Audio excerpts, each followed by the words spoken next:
Hello dear students, welcome to polytechnic पाठशाला। हम लोग जो है आरएसी में चैप्टर 8 की शुरुआत करने जा रहे हैं। चैप्टर का नाम है applied psychometry and heat load estimation. हम लोग इसमें मुख्य रूप से जो हमारा टॉपिक होगा साइकोमेट्रिक प्रोसेसेस के बारे में पढ़ेंगे और हम लोग एसी वगैरह के बारे में थोड़ा सा देखेंगे। तो चलिए हम लोग स्टार्ट करते हैं चैप्टर के बारे में। तो हमारा पहला टॉपिक है हमारा कि साइकोमेट्रिक चार्ट हमारा होता क्या है। तो साइकोमेट्रिक चार्ट जो होता है एक ग्राफिकल रिप्रेजेंटेशन होता है कि इसका thermodynamic properties of moist air, यानी कि जो हमारा मॉइस्ट एयर होता है उसके थर्मोडायनेमिक प्रॉपर्टी का क्या होता है, एक ग्राफिकल रिप्रेजेंटेशन होता है। जैसे हम लोग थर्मोडायनेमिक प्रॉपर्टी की बात करें, जैसे आपका डीबीटी ड्राई बल्ब टेम्परेचर हो गया, डब्ल्यूबीटी वेट बल्ब टेम्परेचर हो गया, आपका स्पेसिफिक आपका ह्यूमिडिटी रेशियो हो गया, आपका ड्यू पॉइंट टेम्परेचर हो गया, रिलेटिव ह्यूमिडिटी हो गया, एंथैल्पी हो गया, स्पेसिफिक वॉल्यूम हो गया, वेपर प्रेशर हो गया, क्या हो गया, वेपर प्रेशर हो गया। तो ये सब प्रॉपर्टी को एक तरीके से एक ऐसा चार्ट होता है जिसमें इन सब प्रॉपर्टी को क्या किया जाता है, डिस्प्ले किया जाता है या शो किया जाता है। तो वही चार्ट जिसमें ये सारी प्रॉपर्टी क्या होती हैं, चिन्हित होती हैं, उसी को हम लोग बोलते हैं साइकोमेट्रिक चार्ट। इसके पहले आप लोग थर्मल इंजीनियरिंग में मोलियर चार्ट के बारे में पढ़ चुके थे। वो भी आपका एक 2D चार्ट था जिसमें आपकी विभिन्न स्टीम की प्रॉपर्टी वहां पे शो रहती थी। वहां पे क्या होती थी, स्टीम की विभिन्न प्रॉपर्टी शो रहती थी। और आपका साइकोमेट्रिक चार्ट भी एक 2D चार्ट है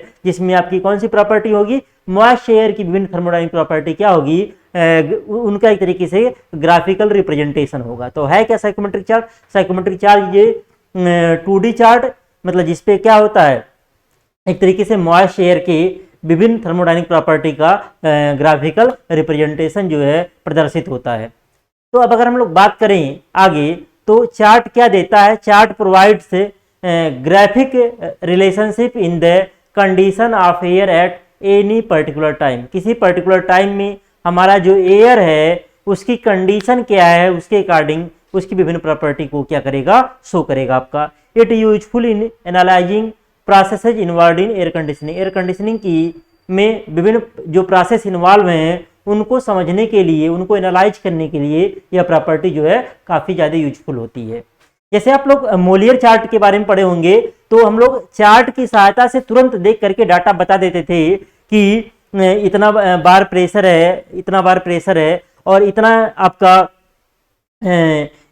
जो आपका एक्स की वैल्यू दी जाती थी उसके आधार पे हम लोग जो है बता पाते थे कि उसकी विभिन्न प्रॉपर्टी की और वैल्यू क्या होगी, उसका स्पेसिफिक वॉल्यूम क्या होगा, उसका टेम्परेचर क्या होगा, विभिन्न प्रॉपर्टी के बारे में सो उसकी एंट्रोपी क्या होगी, सारी प्रॉपर्टी उसमें क्या होती थी, शो रहती थी। तो देख करके हम लोग चार्ट बता देते थे। वैसे अगर करते जो है कैलकुलेशन से, तो फार्मूला लगा करके हमको सॉल्व करना पड़ता है। एग्जैक्ट वैल्यू तो मिलता, लेकिन उसमें बहुत ज़्यादा टाइम कंज्यूम होता है। तो इसमें क्या होता है, तरीके से टाइम की बचत होती है चार्ट वगैरह देखने में। चार्ट में क्या होगा, टाइम की बचत होगी, तुरंत देख करके हम लोग बता पाएंगे कि कितनी वैल्यू क्या चीज़ें हैं, चार्ट देख करके तुरंत। और न्यूमेरिकली सॉल्व करने में उसमें क्या लगेगा, टाइम लगेगा। तो जो ये आपका मोलियर कह रहे हैं साइकोमेट्रिक चार्ट होता है, इस पे क्या क्या डिस्प्ले होता है, विशेष रूप से इस पे होता है डीबीटी का मतलब है, डीबीटी का मतलब ड्राई बल्ब टेम्परेचर। डीबीटी का मतलब क्या है, ड्राई बल्ब टेम्परेचर। तो इस पे ड्राई बल्ब टेम्परेचर डिस्प्ले होता है। डब्ल्यूबीटी का मतलब क्या है, wet bulb temperature. Wet bulb temperature अभी हम लोग यहाँ पे बात करेंगे कि कौन सी लाइन है। डब्ल्यू जो है ये क्या है, ह्यूमिडिटी रेशियो है, ये क्या है, ह्यूमिडिटी रेशियो है। हमने पूरा यहाँ पे लिखा नहीं है नाम, आप चाहें तो नोट्स में नाम लिख सकते हैं पूरा। डीपीटी क्या है, डीपीटी आपका जो है ड्यू पॉइंट टेम्परेचर है। क्या है, ड्यू पॉइंट टेम्परेचर है डीपीटी। आरएच क्या है, रिलेटिव ह्यूमिडिटी है। क्या है, रिलेटिव ह्यूमिडिटी है, रिलेटिव ह्यूमिडिटी है। एच क्या है, ये स्पेसिफिक इंथैल्पी है, स्पेसिफिक इंथैल्पी है। Specific enthalpy. वी क्या है, वी आपका जो है स्पेसिफिक वॉल्यूम है। स्मॉल वी क्या है, स्पेसिफिक वॉल्यूम है। और ये ऐसे रहेगा पी, और यहाँ पे नीचे भी रहेगा, नीचे आपका भी रहेगा। ये क्या है, ये वेपर प्रेशर है। क्या है, वेपर प्रेशर है। क्या है, वेपर प्रेशर है। तो ये सब विभिन्न प्रॉपर्टी होती है जो इस पर डिस्प्ले होती है। तो यहाँ पे कौन सी लाइन किस प्रकार से होगी, तो अगर हम इसको पूरा फिर से बनाएं, क्योंकि छोटा हो सकता दिख रहा हो, तो ऐसे एक आपका चार्ट है। चार्ट कैसे है,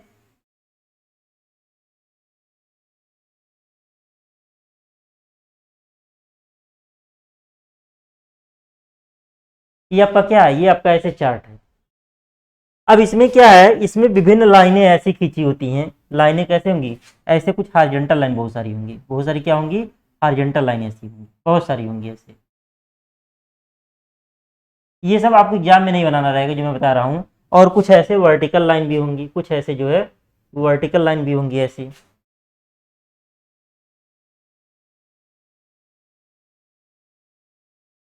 ऐसे रहेंगी जो एक्चुअल वाला, कुछ इंक्लाइंड लाइन भी ऐसे रहेंगी। बात समझ में आ रहा है।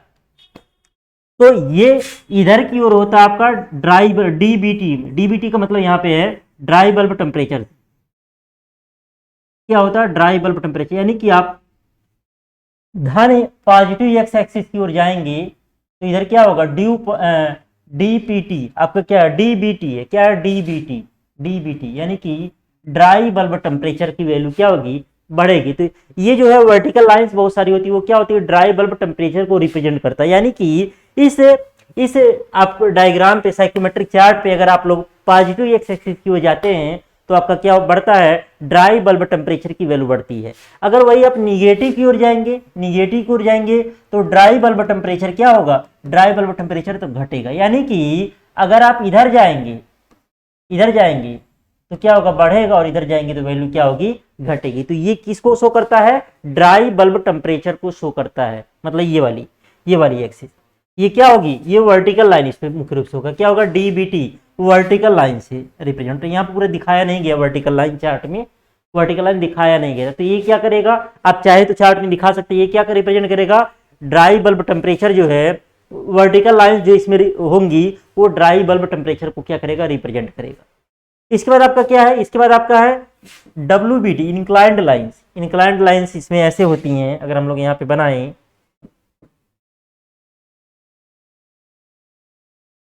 ये ऐसे डॉटेड बनाया गया है यहाँ पे,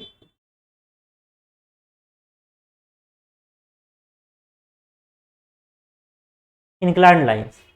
ये वाली जो लाइन इंक्लाइंड लाइन, ऐसे बहुत सारी इंक्लाइंड लाइंस होंगी, किसको रिप्रेजेंट करेगा, ये रिप्रेजेंट कर रहा है डब्ल्यूबीटी को, वेट बल्ब टेम्परेचर को। नोट्स में फिगर क्लियर रहेगा, उसे देख करके आप लोग बना लीजिएगा।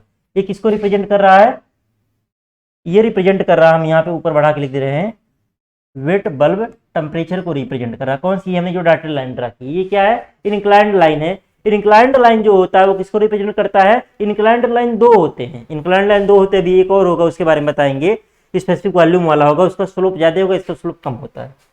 अगला आपका स्मॉल डब्ल्यू जो है, humidity ratio for right scale, ये 90 डिग्री पे ये होता है, यहाँ पे रहेगा। ये क्या है, ये आपका ह्यूमिडिटी रेशियो। ह्यूमिडिटी रेशियो के लिए ये आपका ह्यूमिडिटी रेशियो है, इसके लिए बहुत सारी हॉरिजॉन्टल लाइन होती है, इसके लिए क्या होती है, बहुत सारी हॉरिजॉन्टल लाइंस होती हैं। तो सॉरी, हॉरिजॉन्टल लाइन आपका ड्यू पॉइंट टेम्परेचर के लिए भी आएगा।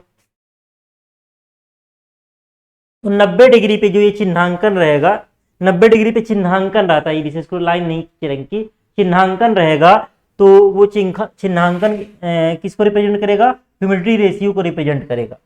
ये वाली जो रेखा है इस पे चिन्हांकन रहेगा विभिन्न, वो किसको रिप्रेजेंट करेगा, ह्यूमिडिटी रेशियो को रिप्रेजेंट करेगा।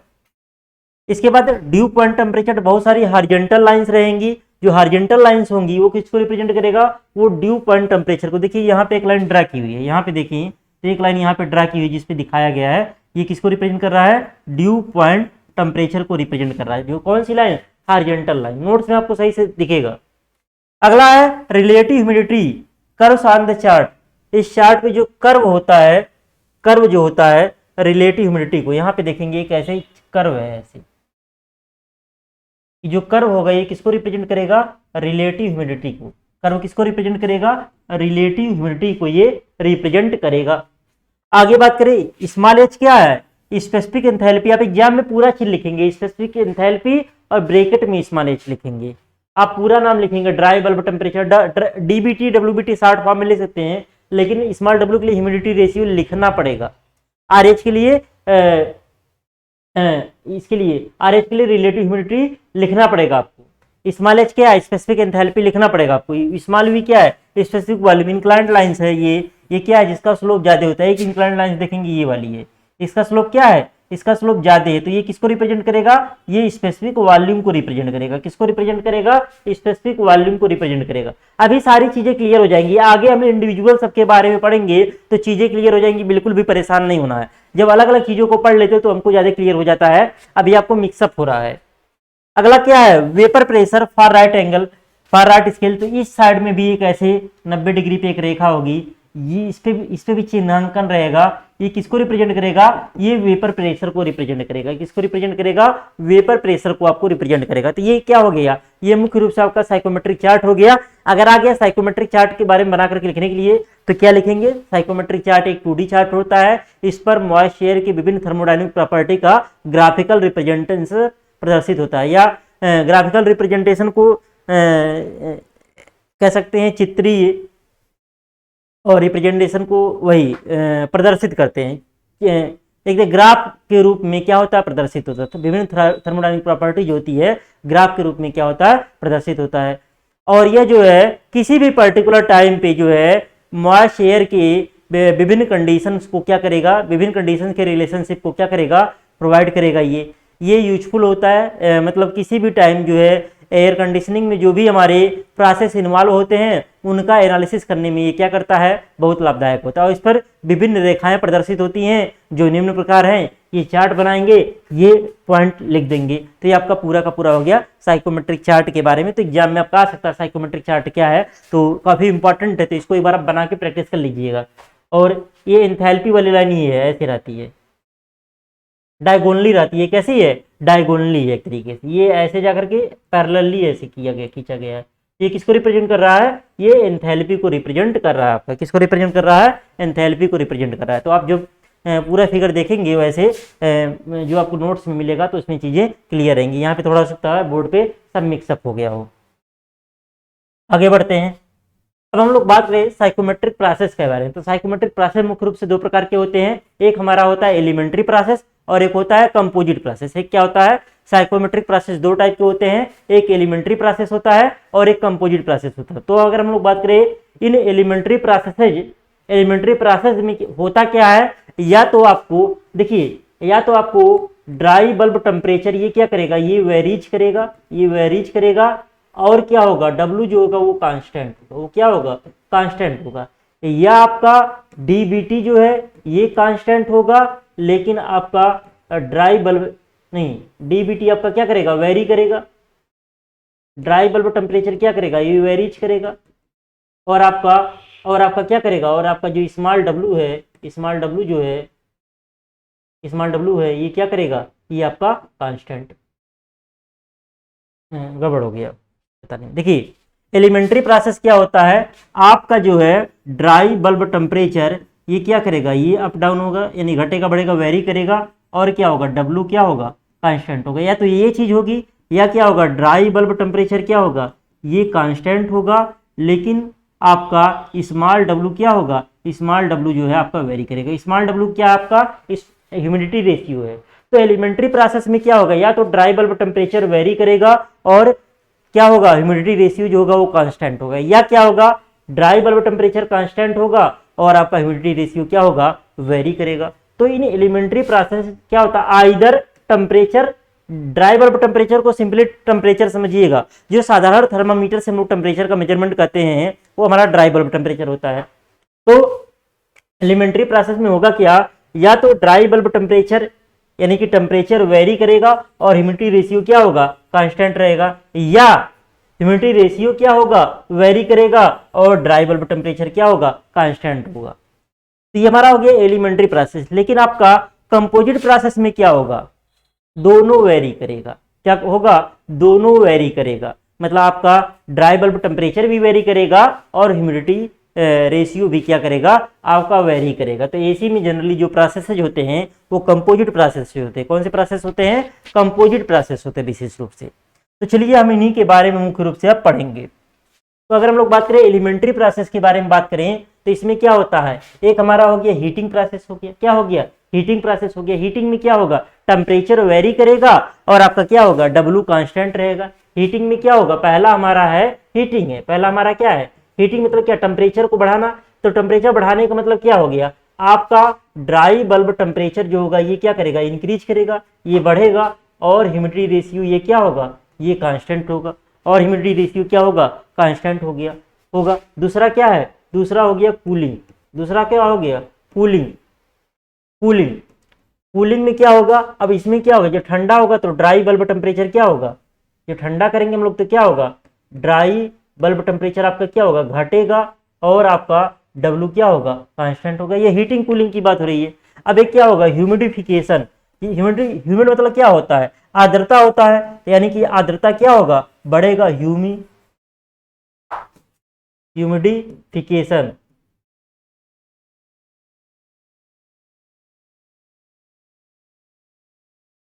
ह्यूमिडिफिकेशन में क्या होगा, ह्यूमिडिफिकेशन में आपका क्या होगा, डब्ल्यू आपका क्या होगा, ह्यूमिडिटी रेशियो बढ़ेगा, और क्या होगा, ड्राई बल्ब टेम्परेचर ये क्या होगा, ये कांस्टेंट होगा। एक क्या हो गया, एक डिह्यूमिडिफिकेशन होगा।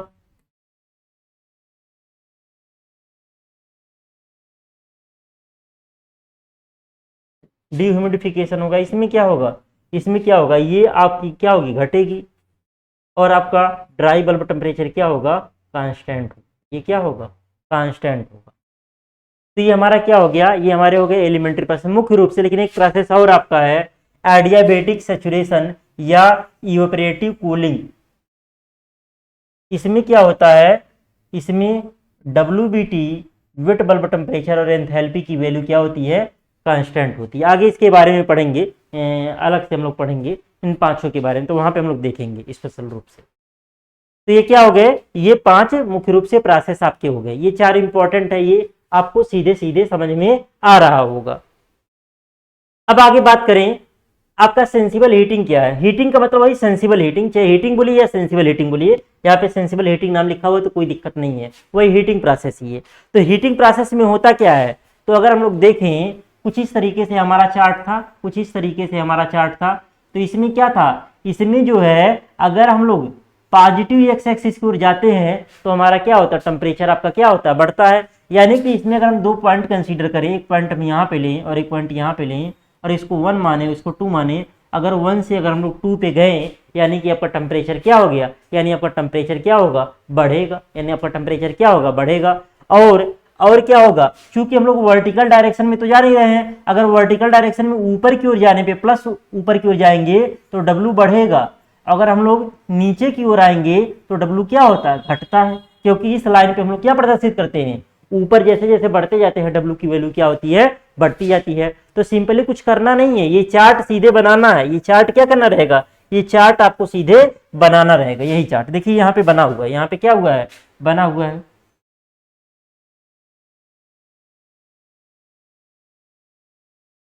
आ जाएगा, अगर इसके बारे में लिखने तो चार्ट बनाना कंपलसरी रहेगा। तो हम लोग कहाँ गए, 1 से 2 गए। अब 1 से जब 2 गए तो होगा क्या, जब 1 से 2 जाएंगे तो टेम्परेचर बढ़ रहा, तो जाहिर सी बात है एच क्या होगा, एच बराबर होता है mCp/dt। एच बराबर क्या होता है, चेंज इन एंथैल्पी। डीएच की वैल्यू होती है mCp/dt, चेंज इन एंथैल्पी की वैल्यू। अगर आपका टेम्परेचर बढ़ा तो जाहिर सी बात है आपकी एंथैल्पी की वैल्यू क्या होगी, बढ़ेगी। तो यहाँ से वही ऐसे लाइन, इस जो हमारी ये डायगोनल वाली लाइन थी, इससे क्या किया गया, यहाँ से इस पे परपेंडिकुलर डाला गया, और यहाँ से भी परपेंडिकुलर डाला गया इस पे। तो यहाँ पे जो है एंथैल्पी क्या है, H1 है, और यहाँ पे इस पॉइंट पे एंथैल्पी क्या है, H2 है। तो 1 से 2 जाने पे हमारी एंथैल्पी की वैल्यू भी क्या हो रही है, 1 से 2 जाने पे हमारी एंथैल्पी की वैल्यू भी क्या हो जा रही है, एक तरीके से बढ़ जा रही है। तो यह क्या है, सेंसिबल हीटिंग है क्या, तो यह एक साइकोमेट्रिक प्रक्रिया जिसमें नमी की मात्रता या आर्द्रता रेशियो, ह्यूमिडिटी रेशियो क्या होता है, परिवर्तित किए बिना, यानी कि इसको बिना बदले वायु का तापन या हीटिंग किया जाता है। इसमें केवल वायु के शुष्क बल्ब टेम्परेचर में परिवर्तन होता है। उदाहरण के लिए वायु को हीटिंग कॉइल के ऊपर प्रवाहित किया जाए तो ये तापन सेंसिबल हीटिंग होगा, और कॉइल विद्युत प्रतिरोध तापन कॉइल हो सकती है, या कॉइल के अंदर पानी गर्म या भाप प्रवाहित करके ये तापन किया जाता है। मतलब वो हीटिंग करने का प्रोसेस समझाया गया है। जैसे चित्र में दिखाया गया है कि साइकोमेट्रिक चार्ट पर चित्र में सेंसिबल हीटिंग प्रक्रिया 1-2 द्वारा दिखाया गया है। तो वही चीज है, चित्र को बना करके अपनी भाषा में क्या करना रहेगा, लिख देना। और कैसे गर्म किया जा रहा है वो यहाँ पे दिखाई दे, हीटिंग कॉइल है, यहाँ से भाप भेजा गया और वो यहाँ से भाप निकल जा रहा है, और यहाँ से जब वायु प्रवेश करेगा तो हीटिंग कॉइल से क्या करेगा, ये जो भाप की है इसकी उष्मा को एब्जॉर्ब करेगा, तो इधर से ठंडा वायु प्रवेश करते समय ठंडा रहेगा और निकलते समय उसका टेम्परेचर क्या होगा, निकलते समय उसका टेम्परेचर बढ़ जाएगा। तो यहाँ पे ऐसा करने से हुआ क्या, सेंसिबल शुष्क डीबीटी आपका बढ़ जा रहा है और सेंसिबल हीट ऐड जमा हो जाती है और वायु को दी गई उष्मा का जो वैल्यू होगा H2 - H1 के क्या होगा, बराबर होगा, क्योंकि H2 पे आपकी इंथैल्पी की वैल्यू ज्यादा होगी, H1 पे वैल्यू कम होगी। H2 में से H1 घटा देंगे तो हमको पता चल जाएगा कि हमने जो है उसको कितना हीट दिया। अब ऐसे अगला सेंसिबल कूलिंग रहेगा, क्या रहेगा, सेंसिबल कूलिंग रहेगा आपका।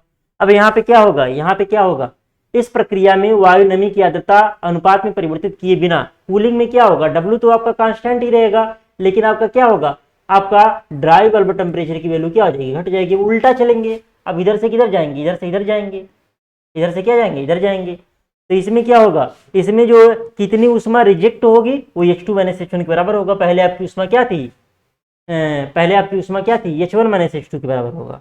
रिजेक्टेड उष्मा क्या होगी, अगर ऐसे निकालेंगे तो एक तरीके से निगेटिव में आएगा, क्यों, क्योंकि यहाँ पे H1 की वैल्यू ज्यादा होगी तो H2 की वैल्यू क्या होगी, कम होगी। और कूलिंग के लिए हम लोग रेफ्रिजरेंट यहाँ से प्रवेश भेज रहे हैं, यहाँ से रेफ्रिजरेंट निकल रहा है और रेफ्रिजरेंट क्या होगा, ठंडा होगा, यहाँ से वायु इसके संपर्क में आएगा तो क्या हो जाएगा, ठंडा हो जाएगा। तो इस प्रक्रिया में होता क्या, ऐसे ये वाला फिगर बनाएंगे, ये वाला बनाना जरूरी नहीं है, ये वाला फिगर बनाएंगे मुख्य रूप से और लिखेंगे, इस प्रक्रिया में ह्यूमिडिटी रेशियो में बिना परिवर्तन किए हम लोग क्या करते हैं, हम लोग जो है WBT की वैल्यू को क्या कर लेते हैं, गिरा लेते हैं। तो इस प्रक्रिया में वायु या आर्द्रता रेशियो में परिवर्तित किए बिना वायु का शीतलन किया जाता है और वायु का शुष्क बल्ब तापमान ड्राई बल्ब टेम्परेचर इस प्रक्रिया में गिर जाता है। इसमें क्या होता है, जो सेंसिबल जो आपका हीट होता है उसका क्या होता है, रिजेक्शन होता है। इसमें हीट का क्या होता है, रिजेक्शन होता है। तो यहाँ पे क्या हो रहा है, हीट का रिजेक्शन हो रहा है। अब आगे हमारा ह्यूमिडिफिकेशन में क्या होगा, अब इसमें वर्टिकल डायरेक्शन में जाएंगे। इसमें क्या होगा, यहाँ पे रहेंगे, यहाँ से ऊपर की ओर जाएंगे, क्यों, क्योंकि यहाँ पे देख रहे हैं 1 से 2 के दौरान ड्राई बल्ब टेम्परेचर की वैल्यू क्या है, कांस्टेंट। 1 से 2 जाने में ड्राई बल्ब टेम्परेचर में कोई परिवर्तन नहीं होता। तो इस प्रक्रिया में होता क्या है, इस प्रक्रिया में ड्राई बल्ब टेम्परेचर में बिना परिवर्तन किए वायु के ह्यूमिडिटी रेशियो को क्या किया जाता है, बढ़ाया जाता है। इसमें क्या किया जाता है, वायु के ह्यूमिडिटी रेशियो को बढ़ाया जाता है। तो इसमें क्या हो रहा है, 1 से 2 हम लोग जा रहे हैं तो यहाँ पे ये W की वैल्यू क्या हो जा रही है, बढ़ जा रही है। W की यहाँ पे आपका क्या होगा, H1 होगा और यहाँ पे क्या होगा, H2 होगा। ये आपका क्या है, ये आपका हो गया ह्यूमिडिफिकेशन हो गया। यह वह साइक्रोमेट्रिक प्रक्रिया जिसमें वायु का शुष्क बल्ब टेम्परेचर स्थिर रखकर वायु में नमी की मात्रा बढ़ाई जाती है। इसमें आर्द्रता रेशियो के सापेक्ष रिलेटिव ह्यूमिडिटी भी बढ़ती है। मतलब आर्द्रता अनुपात व सापेक्ष आर्द्रता दोनों बढ़ती है। ड्राई बल्ब टेम्परेचर स्थिर होने के कारण सेंसिबल हीट स्थिर रहता है। प्रक्रिया साइक्रोमेट्रिक चार्ट पर एक दो द्वारा दिखाया गया है।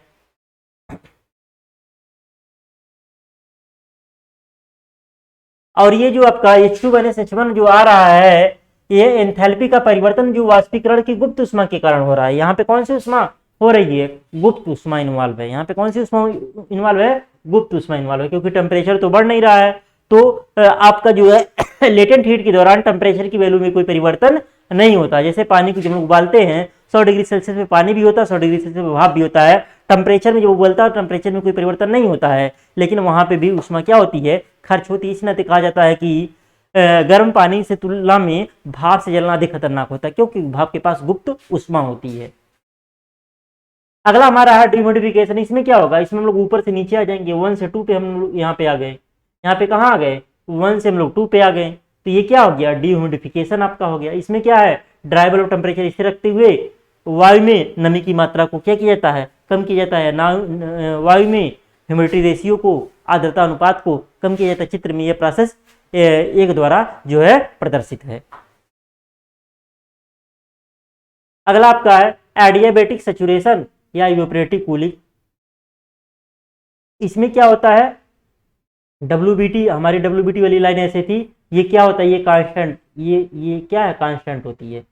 तो इस प्रक्रिया में उष्मा की मात्रा में बिना परिवर्तन किए नमी की मात्रा या आर्द्रता अनुपात बढ़ाया जाता है। मतलब उष्मा में कोई परिवर्तन नहीं कर रहे हैं हम लोग, लेकिन नमी की मात्रा को हम लोग क्या करते हैं, बढ़ाते हैं। इसमें पुनः संचारित पानी की वायु में छिड़काव स्प्रे किया जाता है और पानी के कुछ भाग का वाष्पीकरण होने के साथ वायु संतृप्त रिलेटिव ह्यूमिडिटी इतना हो जाता है।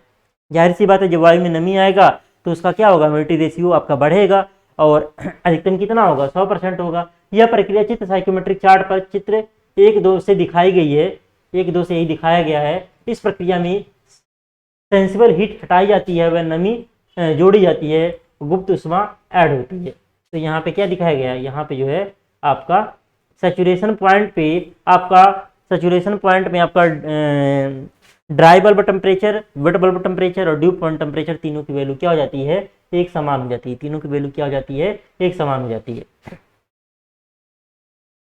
तो ये यहाँ पे चित्र में ये दिखाया गया है। यहाँ पे जैसे वायु प्रवेश कर रहा है तो यहाँ पे क्या कर रहा है, वाटर सिस्टम में यहाँ पे पानी स्प्रे कर रहे हैं। जब जाहिर सी बात है एयर में पानी स्प्रे करेंगे तो एयर में क्या होगा, पानी एक तरीके से वेपराइज होकर के मिलेगा और पानी की ह्यूमिडिटी क्या होगी, बढ़ेगी और एकदम कितनी हो जाएगी, 100% तक हो जाएगी। बरसात में यही तो होता है।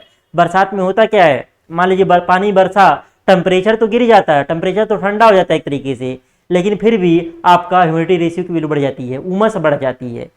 देखते होंगे बरसात के मौसम में टेम्परेचर तो डाउन रहता है लेकिन उमस क्या होती है, बढ़ जाती है। होता क्या हुआ, जो पानी की बूंदें गिरती हैं वो क्या होती हैं, कुछ वेपराइज होकर के एयर के साथ मिल जाती हैं और इस वजह से एयर में ह्यूमिडिटी रेशियो क्या होता है, बढ़ जाता है।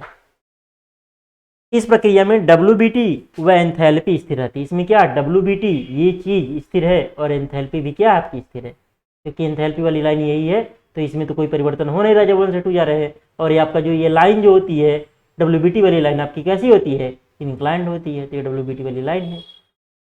इसमें क्या होगा, ये दोनों स्थिर रहता है, एंथैल्पी और WBT दोनों क्या होता है, स्थिर रहता है।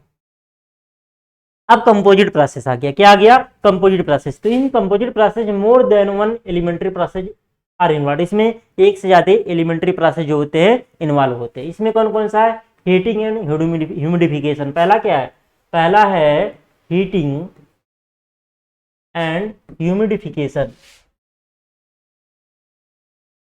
देखिए हीटिंग का मतलब क्या हो गया, हीटिंग का मतलब हो गया ड्राई बल्ब टेम्परेचर क्या होगा, बढ़ेगा, हीटिंग का मतलब। और क्या होगा, ह्यूमिडिफिकेशन में क्या होगा, W आपका बढ़ेगा। दूसरा क्या हो गया, दूसरा हम लिख सकते हैं हीटिंग एंड डीह्यूमिडिफिकेशन। देखिए बहुत आसान है, किताबी भाषा कुछ यहाँ पे लिखी गई है लेकिन आप मेरी बात को समझेंगे तो अपनी भाषा में बना के लिख पाएंगे।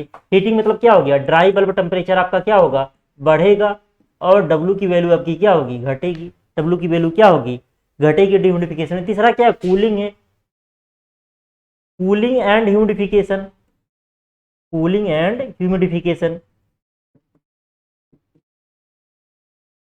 कूलिंग एंड ह्यूमिडिफिकेशन में क्या होगा, कूलिंग का मतलब क्या, ड्राई बल्ब टेम्परेचर क्या होगा, घटेगा, ड्राई बल्ब टेम्परेचर घटेगा। और क्या होगा, W ह्यूमिडिफिकेशन मतलब क्या, ह्यूमिडिफिकेशन मतलब W क्या हो रही है, W बढ़ रही है। अगला क्या है, अगला होगा कूलिंग एंड डीह्यूमिडिफिकेशन।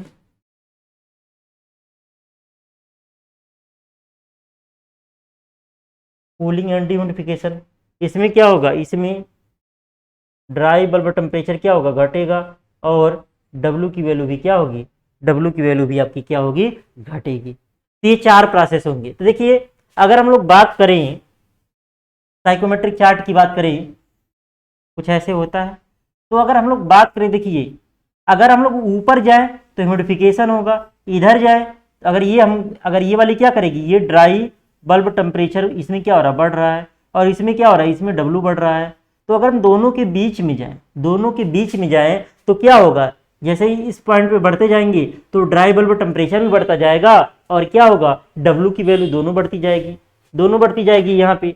तो अगर हम लोग यहाँ पे बात करें तो इसमें करना क्या रहेगा, तो पहले वाले में करना क्या रहेगा,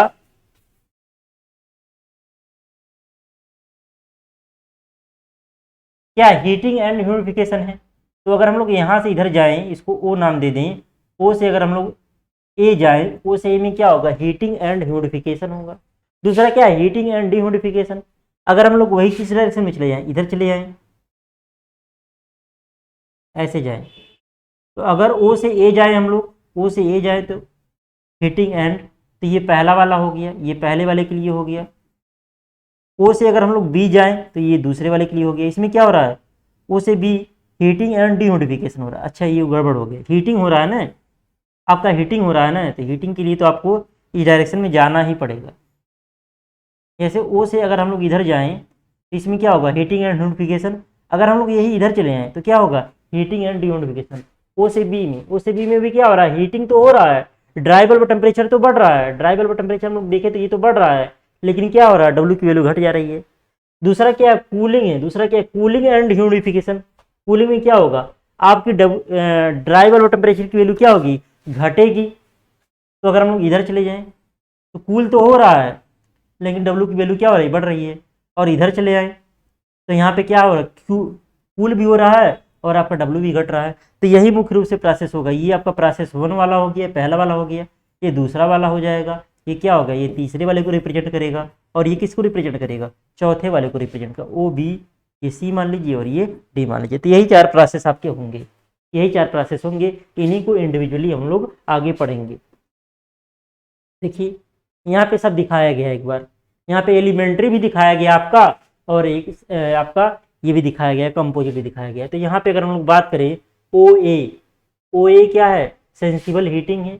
यहाँ पे ओ ए क्या है, सेंसिबल हीटिंग है। ओ बी क्या है, ओ बी आपकी क्या है, सेंसिबल कूलिंग है। ओ सी आपका क्या है, ओ सी आपका ह्यूमिडिफिकेशन है। ओ डी आपका क्या है, ओ डी आपका डिह्यूमिडिफिकेशन है। अब अगर हम लोग बात करें हीटिंग एंड ह्यूमिडिफिकेशन, तो यहाँ पे लिखा गया ओई फर्स्ट क्वाड्रेंट। क्वाड्रेंट मतलब होता है चतुर्थांश, यानी कि पहले चतुर्थांश में जो प्रक्रिया आ रही है हीटिंग एंड ह्यूमिडिफिकेशन, पहले चतुर्थांश में। अगर इसको आप 4 भागों में बटा हुआ माने तो पहले में क्या आ रहा है, ओई नाम दिया गया है। क्या नाम दिया गया है, ओई। अगर आपका कंपोजिट आएगा तो ये पूरा डायग्राम मत बनाइएगा, जो पूछेगा उसी का डायग्राम बनाएंगे।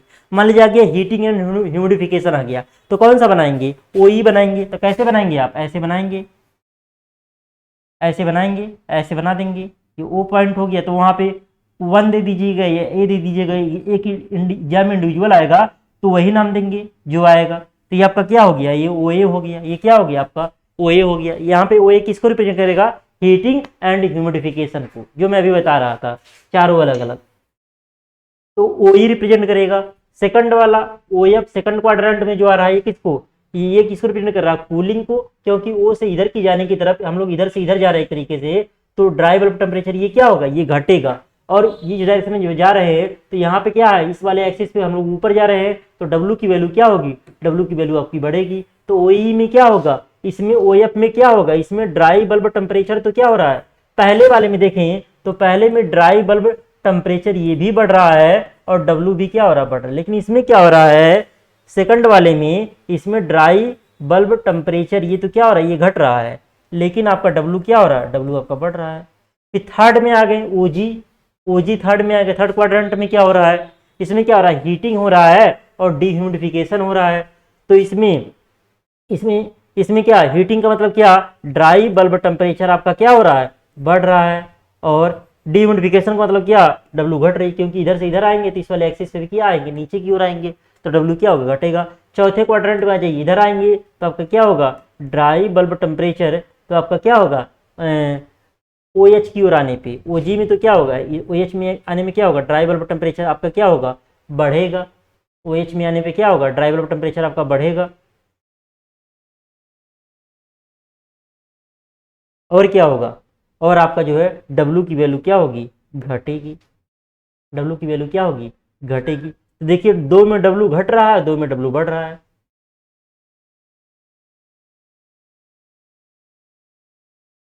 ओ एफ कूलिंग हो गया, कूलिंग ओ एफ होगा, और ओ जी, ओ जी ये भी कूलिंग होगा, ये भी क्या होगा, ये भी कूलिंग होगा। यहाँ पे गड़बड़ हो गया, ये भी क्या होगा, ये कूलिंग होगा। ये क्या होगा, ओजी थर्ड क्वाड्रेंट में कूलिंग हो रहा है और डिह्यूमिडिफिकेशन हो रहा है, तो यहाँ पे क्या होगा, यहाँ पे ये चीज क्या होगी, यहाँ पे ये चीज क्या होगी, घटेगी। ये चीज क्या होगी, घटेगी। ओजी में क्या हो रहा है, कूलिंग हो रहा है आपको, क्यों, क्योंकि ओजी की तरफ जा रहे हैं हम लोग, इधर से इधर जा रहे हैं, इस एक्सिस पे इधर जाएंगे निगेटिव एक्स एक्सिस की ओर, तो ड्राई बल्ब टेम्परेचर की वैल्यू क्या होगी, घटेगी। तो कोई भी एग्जाम में आ गया हीटिंग एंड ह्यूमिडिफिकेशन, तो क्या करेंगे, सिंपली कुछ नहीं करेंगे, सिंपली ये ऐसे डायग्राम बना देंगे, हीटिंग एंड ह्यूमिडिफिकेशन, और ऐसे बना देंगे। इसको एक नाम दे दीजिए, इसको 2 नाम दे दीजिए, कोई दिक्कत नहीं, एक दूसरे से दिखा दीजिएगा। तो चित्र में हीटिंग और ह्यूमिडिफिकेशन प्रोसेस दिखाया गया है। इसमें होता क्या है, इसमें प्रोसेस एक द्वारा दिखाया गया है। इसमें ड्राई बल्ब टेम्परेचर की वैल्यू बढ़ती है और ह्यूमिडिटी रेशियो की वैल्यू भी क्या होती है, बढ़ती है। चित्र में 1-2 द्वारा ये प्रदर्शित है। इसके बारे में इंडिविजुअल लिखा गया होगा। देखिए ये लिखा गया है, ये बुक की भाषा है, ये बुक की भाषा है। तो देखिए वही चीज यहाँ पे किया गया है, हीटिंग एंड ह्यूमिडिफिकेशन। पहला क्या है, पहले ये वाला लिख दिया गया है, cooling and sensible cooling and humidification. एक हो गया, 2 हो गया, 2 ही दिया गया है। 2 इस वजह से दिया गया है ना, हमारे भारत देश में 2 ही प्रक्रिया होगी, 2 ही प्रक्रिया होती है जनरली, या तो हीटिंग और डिह्यूमिडिफिकेशन होगा, ह्यूमिडिफिकेशन होता है, या तो कूलिंग और डिह्यूमिडिफिकेशन। जैसे बरसात के मौसम में हम लोग जनरली एसी चलाते हैं, तो बरसात के मौसम में क्या होता है, हम लोग टेम्परेचर कम करने का प्रयास करते हैं, ह्यूमिडिटी रेशियो की वैल्यू ज़्यादा हो जाती है, उसको डब्ल्यू की वैल्यू भी क्या करते हैं, दोनों कम करने का प्रयास करते हैं। यानी इसमें क्या होगा, इसमें ड्राई बल्ब टेम्परेचर भी घटेगा और क्या होगा, और डब्ल्यू की वैल्यू भी क्या होगी, घटेगी। ये किस मौसम में होगा, ये ग्रीष्म ऋतु में होगा, या बरसात, गर्मी या बरसात कह सकते हैं। तो भारत देश के अनुसार ये हम लोग 2 चीज यहाँ पढ़ेंगे। यह प्रक्रिया सामान्यतः ग्रीष्म ऋतु वातानुकूलन में, यानी कि जो हमारा समर एसी होता है, किसमें होगा, समर एसी में होगा, समर एसी में ये काम होता है। यह प्रक्रिया सामान्यतः ग्रीष्म ऋतु वातानुकूलन मतलब क्या हो गया, समर एसी में वायु को ठंडा करने तथा उसमें पानी की मात्रा कम करने में प्रयोग की जाती है। इस प्रक्रिया में शीतलन कॉइल का तापमान वायु के औसंत तापमान से कम होना चाहिए। शीतलन कॉइल का तापमान वायु के औसंत तापमान से क्या होना चाहिए, कम होना चाहिए। इसमें सर्वप्रथम वायु को औसंत तापमान तक शीतित करते हैं। वायु को मतलब औसंत तापमान मतलब उसके जमने के ड्यू पॉइंट टेम्परेचर तक क्या करेंगे, ठंडा करते हैं। इसके पश्चात जल वाष्प को संघनित करके विशिष्ट आर्द्रता की WN से W2 तो घटाया जाता है। देखे होंगे जो एसी वगैरह चलता है ना, तो उसमें एक पाइप लगा रहता है जिससे पानी निकलता रहता है। जैसे इस कमरे में अगर एसी लगा हो तो वायु में क्या होगा, वायु में आपकी नमी होगी, उस नमी को बाहर निकालने के लिए क्या करेंगे, पहले वायु को ड्यू पॉइंट टेम्परेचर तक क्या करेंगे, ठंडा करेंगे। जब वायु को ड्यू पॉइंट टेम्परेचर तक ठंडा करेंगे तो वायु में जो भी वाटर के वेपर रहेंगे वो क्या होंगे, संघनित होकर के जल में परिवर्तित हो जाएंगे। तो देखते हैं एसी वगैरह से जल निकलता है, उसको क्या करते हैं, बाहर बाद में फेंक देते हैं। तो ये हमारा होता है एसी में। तो इस प्रक्रिया में शीतलन कॉइल का तापमान वायु के ड्यू पॉइंट टेम्परेचर से कम होना चाहिए। जैसे कूलिंग जो हमारा कॉइल होगा उसका टेम्परेचर अगर वायु के ड्यू पॉइंट टेम्परेचर से कम रहेगा तभी तो उसको ड्यू पॉइंट टेम्परेचर तक ठंडा कर पाएगा। बात समझ रहे हैं नहीं। जैसे जो हमारा कूलिंग कॉइल होगा जो वायु को ठंडा करने का काम करेगा, उसका तापमान वाटर के या वायु के ड्यू पॉइंट टेम्परेचर से क्या रहेगा, कम रहेगा, तभी उसको ठंडा कर पाएगा। मतलब कम होना चाहिए। इसमें सर्वप्रथम वायु को औसंत तापमान, ये तापमान वगैरह लिखने की जरूरत नहीं रहेगी, तापमान तक शीतित करते हैं। इसके पश्चात जल वाष्प को संघनित करके विशिष्ट आर्द्रता की WN से W तो घटा दिया जाता है। परंतु इस अवस्था में वायु का तापमान, इस अवस्था में होता है क्या, वायु का तापमान वांछित तापमान से कम होता है। अतः वायु का गेय तापन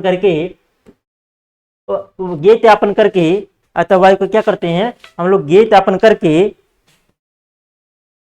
वायु का गेय तापन करके वांछित अवस्था प्राप्त की जाती है। साइकोमेट्रिक चार्ट में यह प्रक्रिया 1 3 4 2 2 से दिखाई गई है। तो हम लोग यहाँ पे बात करें, चित्र में ये किससे दिखाया गया, इस प्रोसेस द्वारा दिखाया गया है 1 3 4 2।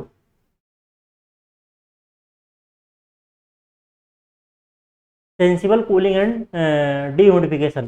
तो देखिए पहले ये क्या हो रहा है, पहले ये ठंडा हो रहा है, पहले ये क्या हो रहा है, ठंडा हो रहा है, ठंडा हो रहा है। अब इसमें क्या हो रहा है, इस वाले पे, अब इस वाले पे जा रहे हैं, इस वाले पे जा रहे तो जाहिर सी बात है यहाँ पे आपका H1 था, यहाँ H3 है, यहाँ H2 है, यहाँ H4 है। तो जब इधर की ओर हम लोग जा रहे हैं तो जाहिर सी बात है उस दौरान हमारा क्या हो रहा है, वहाँ पे हमारा क्या हो रहा है, वहाँ पे टेम्परेचर एक तरीके से एंथैल्पी की वैल्यू कम हो रही, तो टेम्परेचर एक तरीके से क्या हो रहा है, घट रहा है। सेंसिबल कूलिंग एंड डिह्यूमिडिफिकेशन, आप सीधे वही वाला डायग्राम बनाइए। भले ऐसे ऐसे क्रम में जा रहे हैं लेकिन फाइनली हम लोग पहुँच कैसे रहे हैं। फाइनली हम लोग अगर देखें, डिस्प्लेसमेंट देखें तो यहाँ से यहाँ तक ऐसे ही फाइनली जा रहे हैं ना। तो ये जो है सिंपली अगर ऐसे ही बनाते हैं तब भी कोई दिक्कत नहीं है। इसमें क्या हो रहा है, इसमें हमारा टेम्परेचर भी घट रहा है, इसमें हमारा क्या रहा, अगर देखें तो W भी आपका घट रहा है इधर से इधर आने पे, इस पॉइंट पे पहुंचने पे, और यहाँ से इधर आने पे आपका क्या हो रहा है, ड्राई बल्ब टेम्परेचर भी आपका क्या हो, घट रहा है। तो ये किताबी है कि 1 से 3 पे गए, फिर 3 से किस पे गए, 3 से 4 पे गए, 4 से फिर किस पे गए, 2 पे गए, ऐसे आ रहे हैं। तो आएंगे ऐसे ही, लेकिन फाइनली फाइनली ये दिखाया गया किससे, इससे देखिए 1 2 द्वारा दिखाया गया फाइनली। तो आप सिंपली जो हम बताए हैं ये आपको टिपिकल लगेगा, तो सिंपली आप डायग्राम बना करके इसी के बारे में लिख देंगे, तब भी आपको नंबर मिलेगा, तब भी आपको क्या होगा, नंबर मिलेगा। तो चलिए आगे बढ़ते हैं। पहले हम लोग क्या करेंगे, पहले हम लोग कूलिंग करते हैं।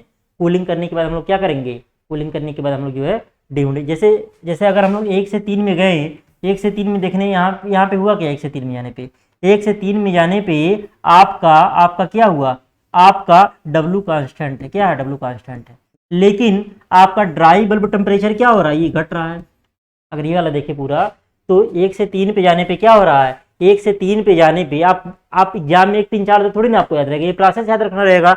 1 से 3 पे जाने पे पहले क्या हो रहा है, पहले हम लोग कूल कर रहे हैं, इसको घटा रहे हैं, फिर हम लोग क्या कर रहे हैं, ये तो कांस्टेंट 1 से 3 में, जब 3 से 4 आ रहे हैं, 3 से 4 आने पे क्या हो रहा है, ये W1 पे था, फिर किस पे आ गया, W2 पे आ गया, तो टेम्परेचर फिर क्या हो गया, टेम्परेचर फिर सॉरी आपका W की वैल्यू क्या हो गई, घट गई। फिर थोड़ा सा हम लोग गर्म कर लेते हैं। देखिए यहाँ पे लिखा गया है, यहाँ पे लिखा गया है कि इसके पश्चात जल वाष्प को संघनित करके विशिष्ट ऊष्मा W1 से W तक घटाया जाता है, परंतु इस अवस्था में वायु का तापमान वांछित तापमान से कम हो जाता है, मतलब वायु को जितना तापमान पे होना चाहिए उससे ज्यादा ठंडा हो गया।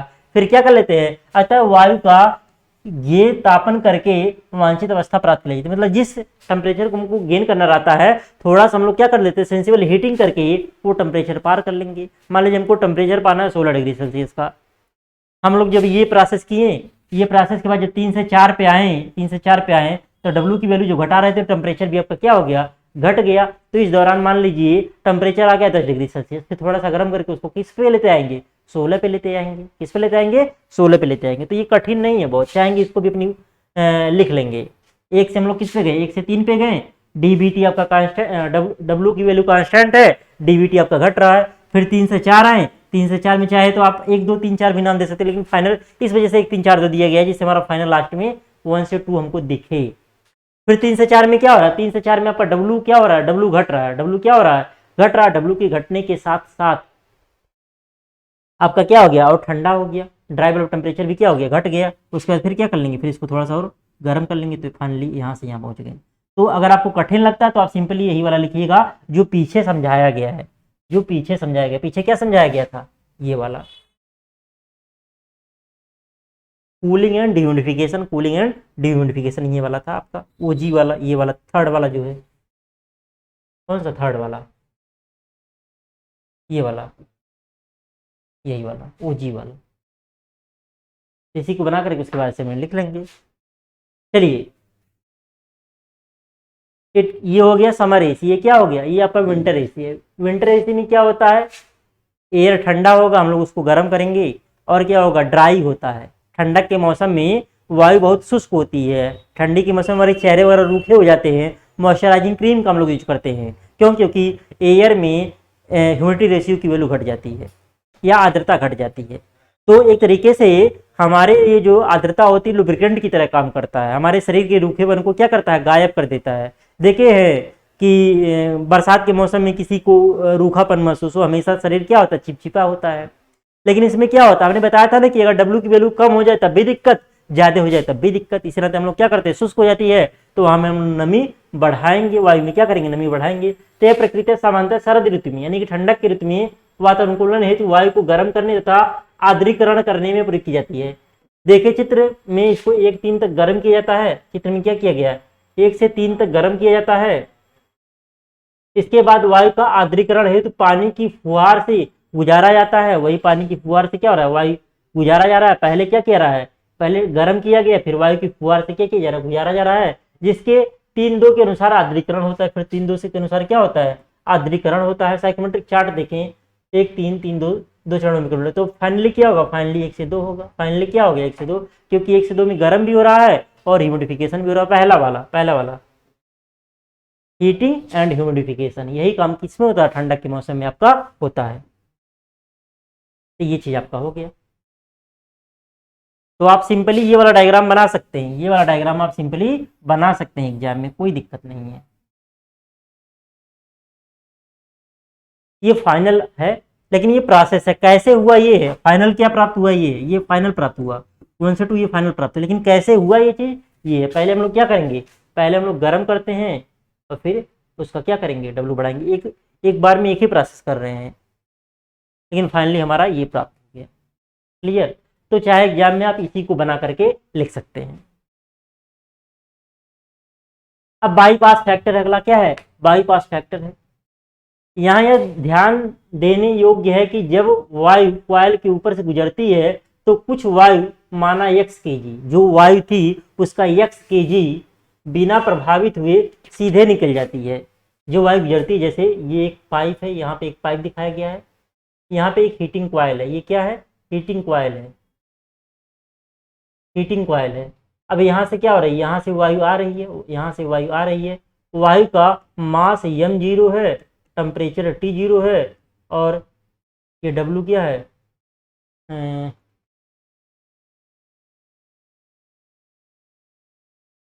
बहुत छोटा हो गया, दिख नहीं रहा है। चलिए जो भी नाम हो, नोट्स में आपको दिखेगा, नोट्स में दिखेगा, यहाँ जूम है इस वजह से नहीं दिख रहा है, यहाँ पे जूम है इस वजह से नहीं दिख रहा है।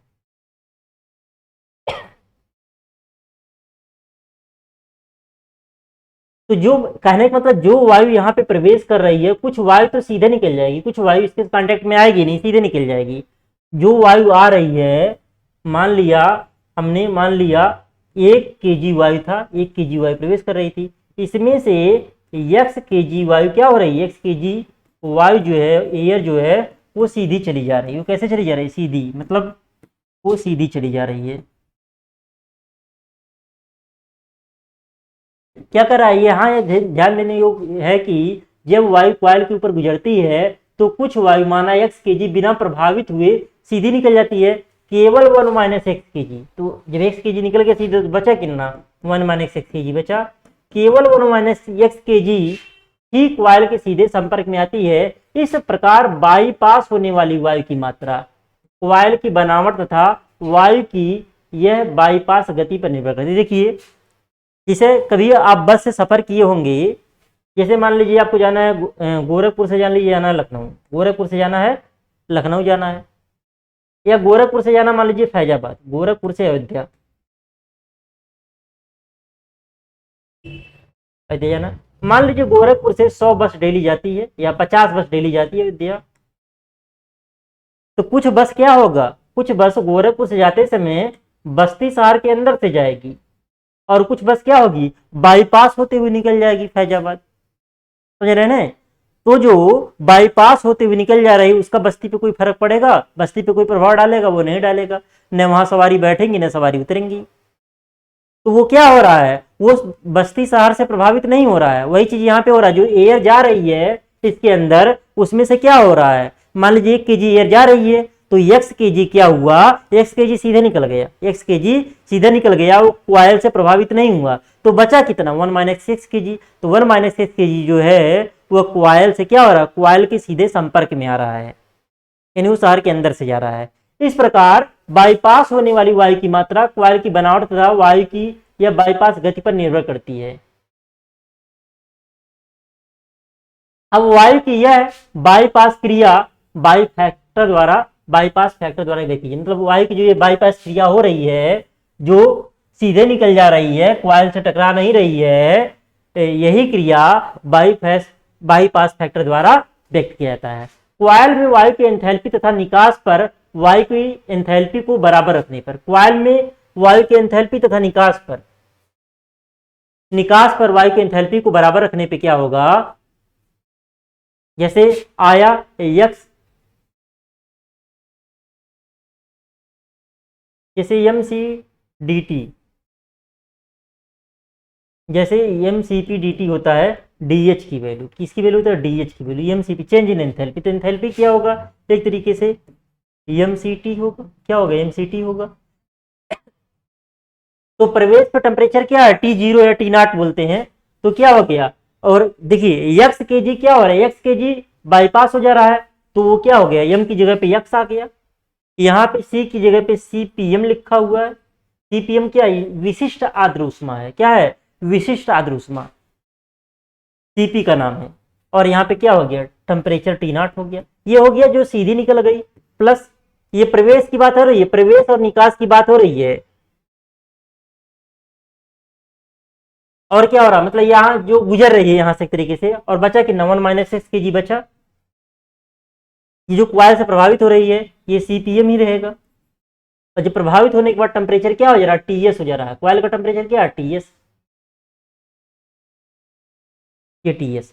ये किसके बराबर होगा, जब पूरा बाहर निकला तो 1 kg आएगा ना। जैसे भले यहाँ से आया x kg सीधे निकल जा रहा था और 1 माइनस 6 kg प्रभावित हो रहा है, लेकिन पूरा जब फाइनल निकलेगा तो कितना निकलेगा, 1 kg ही निकलेगा। तो वही वैल्यू 1 लिखा हुआ है, वो सीपीएम हो गया। और यहाँ पे क्या हो गया, जो फाइनल टेम्परेचर है उस टेम्परेचर की वैल्यू क्या है, टीए है। तो यहाँ पे क्या हो गया, सीपीएम सब में है, कट गया। सीपीएम सब में है, क्या हो गया, कट गया।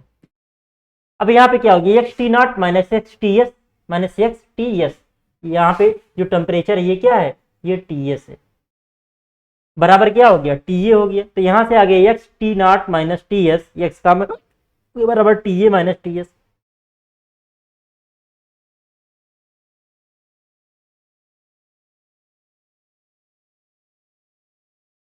जैसे इसको पूरा करेंगे, यहाँ पे एक लाइन छोड़ा गया, यहाँ पे एक लाइन छोड़ा गया, सीपीएम सीपीएम तो कट गया।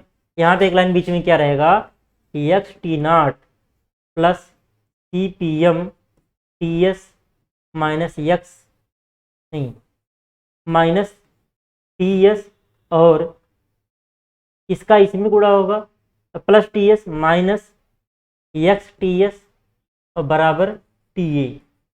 तो यहाँ पे अगले लाइन में क्या होगा, ये चीज उधर चली जाएगी, तो हो जाएगा X T nought minus X T S बराबर T A minus T S. यहाँ पे देखिएगा, यहाँ पे एक्स हो जाएगा कॉमन, तो हो जाएगा T nought minus T S और बराबर T A minus T S. तो वही चीज एक बराबर करेंगे तो क्या हो जाएगा, T A minus T S बटे T nought minus T S. तो ये क्या हो गया, ये हमारा हो गया बाईपास फैक्टर की वैल्यू, मतलब कितना एयर आपका बाईपास होकर के निकल जा रहा है, उसी को लोग बाईपास फैक्टर के नाम से बोल रहे हैं। तो बाईपास फैक्टर की वैल्यू क्या होगी, तो जो हमारा एक्स का मान आया है वही क्या हो जाएगी, बाईपास फैक्टर की वैल्यू हो जाएगी। जो ये चीज लिखा गया है ना, ये किस फार्मूले से है, एंथैल्पी का फार्मूला है। एंथैल्पी का फार्मूला क्या होता है, एच बराबर एम सी टी होता है, कितना टेम्परेचर है। चेंज इन एंथैल्पी आप लोग पढ़े होंगे, M C P D T होता है। यहाँ पे क्या है, एम सी पी, वहां पे सीपी लेते हैं constant specific heat at constant pressure, लेकिन यहाँ पे क्या है, यहाँ पे सीपीएम लिखा गया है, ये आर्द्र वायु के लिए प्रयोग किया गया है। तो इसको लोग बोलते हैं विशिष्ट आर्द्र ऊष्मा, क्या बोलेंगे, विशिष्ट आर्द्र ऊष्मा बोलेंगे हम लोग। क्लियर है, तो ये हमारा हो गया। तो यहाँ पे ये सेंसिबल हीटिंग के लिए दिखाया गया है फिगर, और ये चीज क्या है, सेंसिबल कूलिंग के लिए है। दोनों में चीजें आपकी वैसी ही होंगी, दोनों में उसी सेम प्रकार से क्रिया होगी, जैसे सेंसिबल हीटिंग में होगा वैसे सेंसिबल कूलिंग में होगा। फैक्टर्स अफेक्टिंग बाईपास फैक्टर, तो आपका आया था वैल्यू एक्स बराबर आया था T A minus T S, T A minus T S upon T nought minus T S. देखिए जो यहाँ से वायु आ रही थी, यहाँ पे ऐसे क्वाइल था, यहाँ पे जो वायु प्रवेश कर रही थी उसका टेम्परेचर था टी नॉट, यहाँ पे टेम्परेचर टी एस था, और यहाँ पे फाइनल टेम्परेचर था टी ए। एक्स के जी क्या हो रही थी, सीधे निकल जा रही थी, और 1 माइनस एक्स के जी क्या हो रही थी, इससे जो है इसके संपर्क में आ रही थी। तो ये फार्मूला हमारा आया था, ये फार्मूला आया था। तो यहाँ पे क्या चीज है, क्या फैक्टर अफेक्ट कर रहे हैं बाईपास, पहला क्या है, क्वाइल डेप्थ स्पेसिंग टर्न्स, इसका फर्क पड़ेगा बाईपास फैक्टर पे। क्वाइल डेप्थ कितना है, स्पेसिंग कितना है, टर्न्स कितना है, उसका फर्क पड़ेगा कितनी वायु जो है। जितना ज्यादा आपका क्या होगा, नजदीक नजदीक क्वाइल होंगे, टर्न्स ज्यादा होंगे, डेप्थ ज्यादा होगा, उतना ही आपका क्या होगा, बाईपास क्या होगा, कम होगा। क्वाइल डेप्थ बढ़ने पे, क्वाइल डेप्थ बढ़ने से आपका क्या होगा, एफिशिएंसी बढ़ेगी। जाहिर सी बात है, जो क्वाइल का डेप्थ ये क्या हो जाएगा, एक तरीके से डेप्थ पूरा बढ़ जाएगा और नजदीक नजदीक हो जाएगा, तो आपका क्या होगा, एफिशिएंसी बढ़ेगा आपका, मतलब क्या होगा, बाईपास कम होगा एक तरीके से। तो जो भी सेंसिबल हीटिंग या कूलिंग रहेगा वो ज़्यादा मात्रा में होगा। थिन स्पेसिंग घटने से, थिन स्पेसिंग घटने से आपका एफिशिएंसी क्या होगा, बढ़ेगा, और नंबर ऑफ टर्न्स बढ़ने से एफिशिएंसी क्या होगा, बढ़ेगा। ये खैर ये जो है कॉम्पिटेटिव लेवल की चीज़ें आपके एग्जाम में आएंगी नहीं, तो इसको छोड़ दीजिएगा, इसको छोड़ दीजिए, इसको पढ़ने की जरूरत नहीं है। क्यों? क्योंकि कॉम्पिटेटिव लेवल में आता है, इसकी बात ही नहीं करेंगे, बस बायोफास्ट फैक्टर पढ़ करके निकल जा रहे हैं। क्यों? क्योंकि वो सिलेबस में आपके नहीं है। अब बात करते हैं various types of heat load, विभिन्न प्रकार के उष्मा भार कौन कौन से होते हैं। तो इसमें क्या होता है, देखिए हीट लोड का मतलब यहाँ पे क्या है, जैसे किसी कमरे में एसी लगा है तो कौन कौन सी चीजें कमरे के टेम्परेचर को बढ़ा रही हैं। जैसे अगर यहीं पे हम लोग बात करें तो यहाँ पे इस कमरे में क्या लगी, बहुत बल्ब लगे हुए हैं, बल्ब क्या कर रहे हैं, इस कमरे के टेम्परेचर को बढ़ा रहे हैं। हम खुद जो है इस कमरे के टेम्परेचर को क्या करें, बढ़ा रहे हैं। क्यों? क्योंकि हम लोग CO2 लेते हैं और CO2 बाहर निकालते हैं, तो CO2 क्या होता है, गर्म सांस बाहर निकलती है, तो भी क्या हो रही है, टेम्परेचर को बढ़ा रही है कमरे की। जो बोर्ड है ना दिख रहा है, ये भी क्या कर रहा है, इससे भी टेम्परेचर बढ़ रहा है। जो पंखा चल रहा है ना, उस कमरे के अंदर जो एयर है उसकी वेलोसिटी को बढ़ा दे रहा है, तो एयर वेलोसिटी बढ़ेगी तो कमरे की एंट्रोपी बढ़ेगी, तो कमरे का टेम्परेचर तब भी क्या हो रहा है, बढ़ रहा है। तो वही बहुत सारे रीजन होते हैं, जो इस कमरे पे बाहर से धूप आ रही है ना, सूर्य की जो किरणें आ रही है ना, वो भी क्या कर रही है, इस कमरे के टेम्परेचर को बढ़ा रही हैं। तो बहुत सारे फैक्टर होते हैं टेम्परेचर को बढ़ाने के लिए। पहला है heat transfer through building structure, भवन संरचना द्वारा उष्मा का संचरण, तो ये हमारा पहला रीजन हो गया। दूसरा हम लोग बात करें, दूसरा आपका क्या है, दूसरा सोलर रेडिएशन, जो सूर्य की किरणें, पहले भवन संरचना द्वारा उष्मा का संचरण, भवन संरचना के द्वारा जो उष्मा का संचरण हो रहा है। दूसरा सोलर रेडिएशन है। तीसरा heat gain from outside air, जो बाहर की जो एयर है वो भी गर्म है, उसके द्वारा जो आपका हीट गेन हो रहा है। चौथा है लोड ड्यू टू इक्विपमेंट्स, मतलब जो विभिन्न प्रकार की इसके कारण जो आपका लोड आ रहा है। अगला इलेक्ट्रिक एप्लीकेशन, विद्युत उपकरण, जो विद्युत उपकरण है उसके द्वारा जो लोड आ रहा है। अगला प्रोडक्ट लोड। तो ये सब कुछ है जो विभिन्न प्रकार के क्या है, लोड हैं, जो इस कमरे में एक तरीके से क्या करते हैं, गर्मी को बढ़ाते हैं, गर्मी को बढ़ाते हैं। अगला आपका है सेंसिबल हीट फैक्टर। क्या है? Sensible heat factor. अब बात करें हम लोग सेंसिबल हीट फैक्टर क्या है। किसी स्थान में उष्मा व नमी का लीकेज, क्षरण का मतलब तो लीकेज, उस स्थान पर कंडीशनड एयर प्रदान करने से हटाया जा सकता है। किसी कमरे में उष्मा व नमी का क्षरण उस स्थान पर एयर कंडीशनड एयर प्रदान करने से हटाया जा सकता है। यह कमरे रह गए, यह कमरे की डिजाइन कंडीशन पर निर्भर करता है। हटाई गई उष्मा में सेंसिबल एंड लेटेंट हीट दोनों ही होती है। कहने का मतलब ये है, कमरे से हम लोग क्या कर सकते हैं, उष्मा को बाहर फेंक सकते हैं, नमी को भी बाहर फेंक सकते हैं। जो गर्मी के मौसम में होता है, जो इस मौसम में समर एसी करता है, वो क्या करता है, एक तरीके से लीकेज ही तो करता है, एक तरीके से कमरे से क्या करता है, हीट को बाहर फेंकता है। आपका जो आपका ह्यूमिडिटी होता है उसको बाहर फेंकता है, वही उसी की बात कर रहा है। हटाई गई उष्मा में सेंसिबल एंड लेटेंट हीट दोनों होती है। जो उष्मा बाहर निकल रही है वो उसमें क्या होता है, सेंसिबल हीट भी होता है, लेटेंट दोनों होता है। इसमें सेंसिबल हीट व लेटेंट हीट के उचित अनुपात होने चाहिए ताकि वांछित दशा बनाई जा सके। जो इसमें रेशियो होना चाहिए, एक निश्चित अनुपात होना चाहिए सेंसिबल हीट और लेटेंट हीट। यह उपकरण ड्यू की इंपॉर्टेंस को दर्शाता है। ये जो उपकरण होता है, ड्यू की इंपॉर्टेंस, जो ओस होता है उसकी इंपॉर्टेंस को दर्शाता है।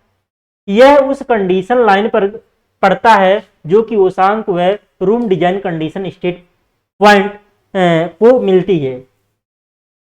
किसी स्थान पर सेंसिबल हीट लोड व टोटल हीट लोड के अनुपात को सेंसिबल हीट फैक्टर कहते हैं। क्या कहते हैं, मतलब किसी स्थान पर, जैसे इस कमरे की बात करें हम लोग, सेंसिबल हीट लोड, जो सेंसिबल हीट लोड है वह टोटल हीट लोड के अनुपात को हम लोग क्या कहते हैं, सेंसिबल हीट फैक्टर कहते हैं। सेंसिबल हीट फैक्टर हो गया sensible heat load upon total heat load.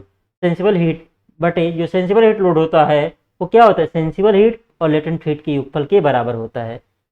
कहने का मतलब जो कमरे से उष्मा हम लोग बाहर फेंक रहे हैं ना, उसमें सेंसिबल हीट भी है और लेटेंट हीट भी है। क्या है, सेंसिबल हीट भी है और लेटेंट हीट भी है। तो जब हम लोग कमरे से बाहर फेंकते हैं ना, तो जिसके जो अंदर, इसके कमरे में जो आपकी एक तरीके से वायु है, उसमें क्या है, उसमें आपका जो है एयर में वाटर वेपर है। तो वाटर वेपर क्या होता है, कंडेंसेट होता है। तो कंडेंसेट होने में जो उष्मा आपकी एक तरीके से निकल रही है वो कौन सी, वो लेटेंट हीट है। और जो आपकी वैसे जो आपका कूलिंग हो रहा है वो क्या है, सेंसिबल हीट है। तो जो सेंसिबल हीट और लेटेंट हीट है, इसका एक अनुपात होना चाहिए। ऐसा नहीं है कि कमरे की पूरी आर्द्रता को हम निकाल देंगे, ऐसा तो नहीं है। पूरी आर्द्रता निकाल देंगे तो क्या हो जाएगा, तो हमारा ह्यूमिडिटी रेशियो की वैल्यू घट जाएगी, तब भी नुकसानदेह होगा, तब भी हमको कंफर्ट फील नहीं होगा। तो ह्यूमिडिटी रेशियो का एक निश्चित अनुपात होना चाहिए। तो इस वजह से जो हम लोग कमरे से बाहर हीट फेंकते हैं तो सेंसिबल हीट में लेटेंट हीट में एक निश्चित अनुपात होना चाहिए। तो सेंसिबल हीट फैक्टर क्या होता है, जो सेंसिबल हीट हमने बाहर फेंका और बटे क्या हो जाएगा सेंसिबल हीट, या हम 60 में लिखे तो सेंसिबल हीट जो बाहर गया कमरे के बटे सेंसिबल हीट और प्लस लेटेंट हीट का अनुपात जो है, इसी को बोलते हैं सेंसिबल हीट फैक्टर। कहने का मतलब जब हम किसी जगह पर हम लोग क्या करते हैं, एयर कंडीशनड एयर प्रदान करना होता है, वहां से उष्मा का क्षरण दो तरीके से होता है, सेंसिबल हीट और लेटेंट हीट। दोनों उष्मा क्या होती है, कमरे से बाहर जाती है, या जिस भी स्थान पे हमको कंडीशनड एयर प्राप्त करना होता है। तो जो हमारा ये जो हीट जा रहा है, सेंसिबल हीट और लेटेंट हीट कमरे से बाहर, इसमें एक निश्चित अनुपात होता है। तो ये सेंसिबल हीट फैक्टर हमारा क्या होता है, तो किसी स्थान पर सेंसिबल हीट लोड वह टोटल हीट लोड का जो अनुपात होता है, उसी को हम लोग क्या कहते हैं, सेंसिबल हीट फैक्टर कहते हैं। तो सेंसिबल हीट लोड बटे टोटल हीट लोड, या सेंसिबल हीट बटे sensible heat plus latent heat, क्योंकि जो टोटल हीट होता है वो सेंसिबल हीट और लेटेंट हीट सेंसिबल हीट और लेटेंट हीट की योगफल के बराबर होता है। चलिए, रूम सेंसिबल हीट फैक्टर क्या होता है, क्यूएस क्या है, जो सिंपल सेंसिबल हीट फैक्टर है वो क्या, क्यूएस मतलब जो कमरे से बाहर जा रही सेंसिबल हीट बटे क्यूएस और प्लस क्यूएल, क्यूएस जो सेंसिबल हीट जा रही है बटे क्यूएल मतलब जो लेटेंट हीट जा रही है, ये आपका sensible heat factor. Room sensible heat factor क्या हो जाएगा, रूम सेंसिबल हीट बटे room sensible heat plus room latent heat, ये हो जाएगा। ये कमरे की यहाँ पे बात रही, वहां पे जनरल बात हो रही थी, सेंसिबल हीट फैक्टर में जनरल बात हो रही है, रूम सेंसिबल हीट फैक्टर में किसी कमरे को कंसीडर करते हुए बात हो रही है। तो रूम से कितना सेंसिबल हीट बाहर गया बटे रूम से कितना लेटेंट हीट बाहर गया, वो चीज हो रही है। तो यहाँ पे क्या सेंसिबल हीट जो बाहर जा रहा है, आगे रूम लगा देना है, बस सारी चीजें आपकी वही है। अगला है ऑपरेटर्स ड्यू पॉइंट। एक कूलिंग कॉइल का उपकरण ओसांक को वास्तव में average temperature of coil surface में परिभाषित करते हैं। यह वायु के ओसांक बिंदु से कम होता है। जो देखिए जो कूलिंग कॉइल होता है ना, वो जो ओसांक बिंदु होता है वायु का उससे कम रहेगा, तभी उसको ठंडा कर पाएगा, किसको, एयर को ठंडा कर पाएगा। यह कितना कम हो, यह कूलिंग कॉइल की दक्षता पर निर्भर करता है। तो कूलिंग कॉइल का उपकरण ओसांक को वास्तव में average temperature of coil surface में परिभाषित करते हैं। यह वायु के ओसांक बिंदु से क्या होता है, कम होता है। जो आपका कूलिंग कॉइल का जो टेम्परेचर होता है, उसका टेम्परेचर एयर के ड्यू पॉइंट टेम्परेचर से क्या होता है, कम होता है। अगला है room air conditioning. Room air conditioning जो हमारे रूम में एसी लगाते हैं उसकी बात हो रही है। वातानुकूलन का अर्थ है किसी स्थान पर वायु का तापमान, आर्द्रता, वायु की गति, वायु की सप्लाई को इस प्रकार नियंत्रित करना की आवश्यकताओं के अनुरूप हो। यह आवश्यकताएं मानवीय व औद्योगिक संबंधी हो सकती हैं। यहाँ पे बात हो रही है किसकी, एयर कंडीशनिंग की बात हो रही है। पहले चैप्टर में हम एयर कंडीशनिंग का बात कर चुके हैं। तो एयर कंडीशनिंग हम लोग करते क्या है, हम लोग जो है एयर को फिल्टर करते हैं। एयर को क्या करेंगे, फिल्टर करेंगे। एयर का जो है टेम्परेचर वो बढ़ाएंगे घटाएंगे, मौसम के अनुसार बढ़ाएंगे घटाएंगे। और ह्यूमिडिटी रेशियो को भी क्या करेंगे, वो भी बढ़ाएंगे घटाएंगे मौसम के अनुसार, जैसा भी मौसम रहेगा। तो ये सारी चीजें क्या करेंगे, और लगातार एयर की सप्लाई बनाए रखेंगे। ये सारा काम हम लोग करते हैं किससे, और जो पॉल्यूएंट्स होते हैं, पॉल्यूएंट्स को भी फिल्टर करते हैं। जो एयर को फिल्टर करने का मतलब जो उसमें प्रदूषक होते हैं उसी को फिल्टर करने का मतलब है। तो वातानुकूलन निकाय से अभिप्राय है कि एयर कंडीशनिंग सिस्टम, वातानुकूलन निकाय मतलब एयर कंडीशनिंग सिस्टम से अभिप्राय है कि वह आवश्यकताओं के अनुरूप वातानुकूलन में, यानी कि एयर कंडीशनिंग में प्रयुक्त होने वाले उपकरणों, अवयवों व विभिन्न अंगों का समूह जो किसी स्थान पर वायु को विशेष अवस्था में लाने के लिए एकत्रित किए जाते हैं। तो वातानुकूलन निकाय दो प्रकार से वर्गीकृत की जा सकती हैं। पहला है सेंट्रल एयर कंडीशनिंग सिस्टम, दूसरा यूनिटरी एयर कंडीशनिंग सिस्टम। जो वातानुकूलन निकाय है दो प्रकार से क्लासिफाई किया जा सकता है। पहला हो गया सेंट्रल एयर कंडीशनिंग सिस्टम और दूसरा हो गया यूनिटरी एयर कंडीशनिंग सिस्टम। तो वातानुकूलन सिस्टम दो प्रकार से, एक सेंट्रल वाला हो गया, एक यूनिटरी हो गया। सेंट्रल जैसे जो मॉल वगैरह में लगा होता है उसको हम लोग सेंट्रल एसी बोलते हैं। एक जगह खूब बड़ा सा एसी लगा देंगे, उसके द्वारा डक्ट के द्वारा विभिन्न जगहों पे हम लोग क्या करते हैं, एयर कंडीशंस को हम लोग क्या करते हैं, या वातानुकूलित वायु को हम लोग क्या करते हैं, सप्लाई करते रहते हैं। तो हो गया सेंट्रल एसी। यूनिटरी जो किसी कमरे में लगा, जो किसी ऑफिस में लगा हो, उसको हम लोग बोलते हैं यूनिटरी एयर कंडीशनिंग। तो सेंट्रल एसी क्या होता है, इसमें विभिन्न कंपोनेंट्स एक केंद्रीय कक्ष में एक समूह में रहते हैं। एक बड़ा सा आपका एसी का पूरा कंट्रोल रूम ही रहेगा, वहीं से एसी की सप्लाई पूरे बिल्डिंग में हुई रहेगी, वो सेंट्रल एसी में होता है। किसी भी मॉल में जाकर के देखिए तो वहां पे जनरली क्या होता है, एक सेंट्रल एसी होता है, एक सेंट्रल बड़ा सा एसी होता है, एक एसी वाला रूम ही होता है, मॉल वगैरह में जनरली लगा होता है। यहाँ से वातानुकूलन वायु विभिन्न स्थानों को भेजी जाती है, यहाँ से वातानुकूलित वायु विभिन्न स्थानों को भेजती है, ये विभिन्न डक्ट से प्रवाहित होती है, तो इसको डक्ट एसी भी कहते हैं।